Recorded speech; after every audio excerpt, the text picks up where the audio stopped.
Welcome back my family. आप लोग कैसे हो? आप लोग को मेरे यूट्यूब चैनल पे स्वागत है मेरे काउंटडाउन 22 में। तो फ्रेंड्स, आज हम रिएक्शन वीडियो बनाएंगे कुरान के बारे में।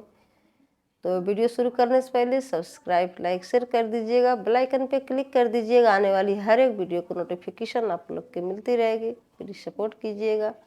तो देखते हैं कुरान के बारे में क्या है, तो देखने के बाद पता चलता है। तो हमें तारों की मंजिलों की कसम, और अगर तुम समझो तो ये बड़ी कसम है। कसम है मुझे उन जगहों की, उन मकामात की जहां सितारे डूबते हैं। आज से पहले हम कुछ नहीं कह सकते थे इनके बारे में, आज कुछ कुछ अंदाजा हुआ है। ब्लैक होल्स कायनात के अंदर, ये ब्लैक होल्स है जिनमें बड़ी बड़ी गैलेक्सीज गुम हो जाती हैं। बड़े बड़े सितारे, हमारा सूरज बेचारा कुछ भी नहीं है, उससे करोड़ों गुना बड़ा सितारा, और ऐसा गुम होता है कि नाम और निशान नहीं। और अगर हम आसमान का कोई दरवाजा उन पर खोल दें और वो उसमें चढ़ने भी लगे, तो भी वो यही कहें कि हमारी आंखें बांध दी गई हैं, बल्कि हम पर जादू कर दिया गया है। दोस्तों, आज की वीडियो में हम जानेंगे कि इंसान वाकई एक दिन स्पेस में ट्रैवल कर पाएगा और लाखों करोड़ों दूर किसी गैलेक्सी में हैबिटेबल प्लेनेट ढूंढकर वहां बसने में कामयाब हो पाएगा। इस बारे में साइंस क्या कहती है और कुरान की रोशनी में इसकी हकीकत जानेंगे।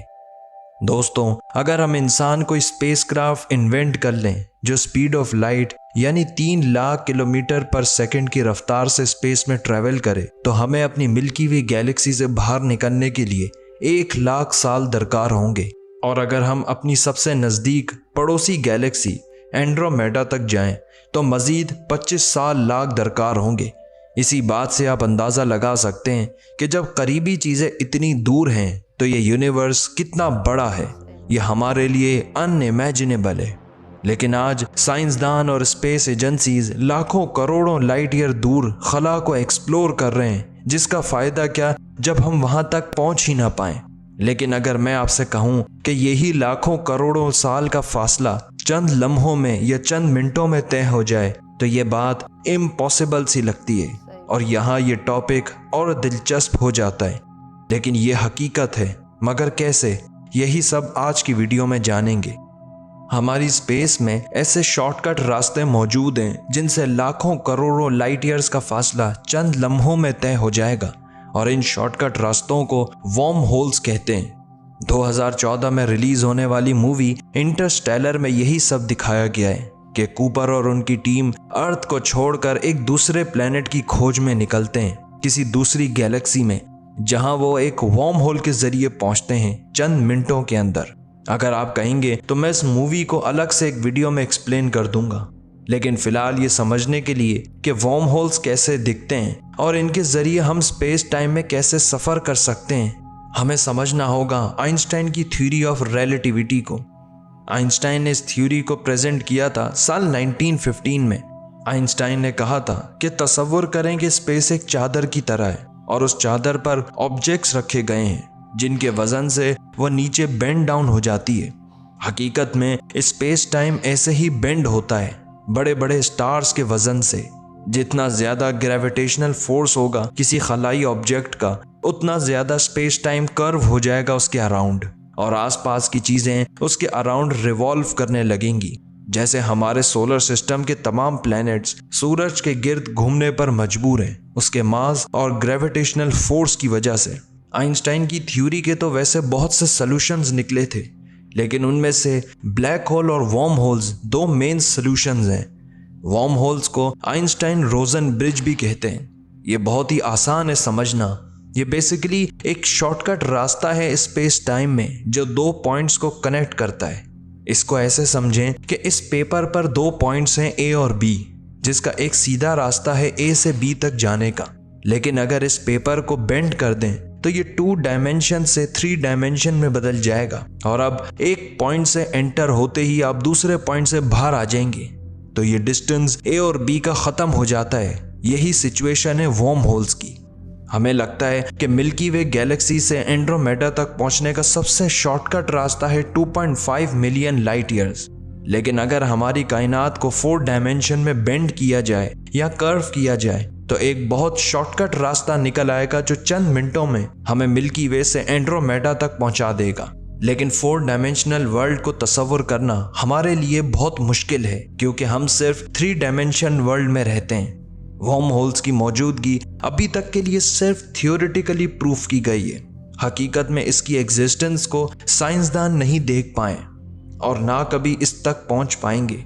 इसका जवाब आपको आगे समझ आ जाएगा।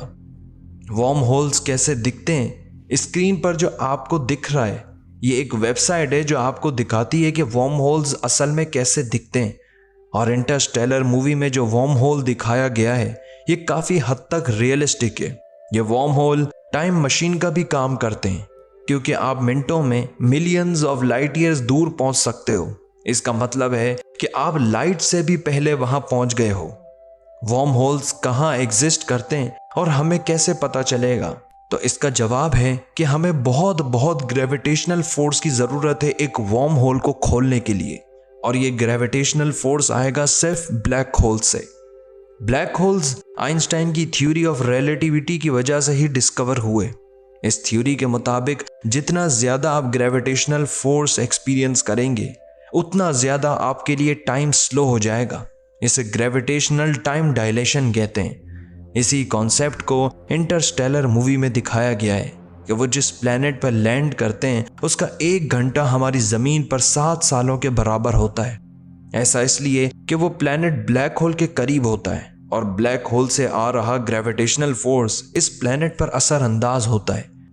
ब्लैक होल सुनने में ऐसा लगता है कि जैसे कोई होल है स्पेस में, लेकिन एक्चुअली में स्पेस में कोई होल नहीं होता।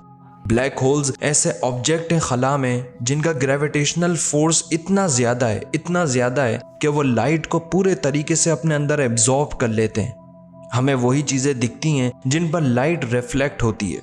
यही वजह है कि ब्लैक होल्स हकीकत में दिखाई नहीं देते। बहुत ही मैसिव स्टार के मरने के बाद ब्लैक होल वजूद में आता है और एक सितारे की उम्र लाखों करोड़ों साल होती है, क्योंकि उन स्टार्स के मरने के बाद बहुत ही छोटा सा कोर रह जाता है और सारा का सारा ग्रेविटेशनल फोर्स उस कोर में कंप्रेस हो जाता है। ब्लैक होल्स में एक पॉइंट होता है जिसे इवेंट होराइजन कहते हैं, जो अभी आपको अपनी स्क्रीन पर भी दिख रहा है। ये वो पॉइंट है जिसके बाद कोई चीज़ वहाँ से एस्केप नहीं कर सकती। और ब्लैक होल का जो सेंटर होता है उसे सिंगुलैरिटी कहते हैं। सिंगुलैरिटी एक ऐसा रीजन है ब्लैक होल का जहां स्पेस टाइम का कर्वेचर इनफिनाइट हो जाता है, जिसका मतलब यह है कि इसका डायरेक्ट असर टाइम पर पड़ता है और ग्रेविटेशनल फोर्स इतना ज़्यादा है कि टाइम भी इनफिनाइटली स्लो हो जाता है।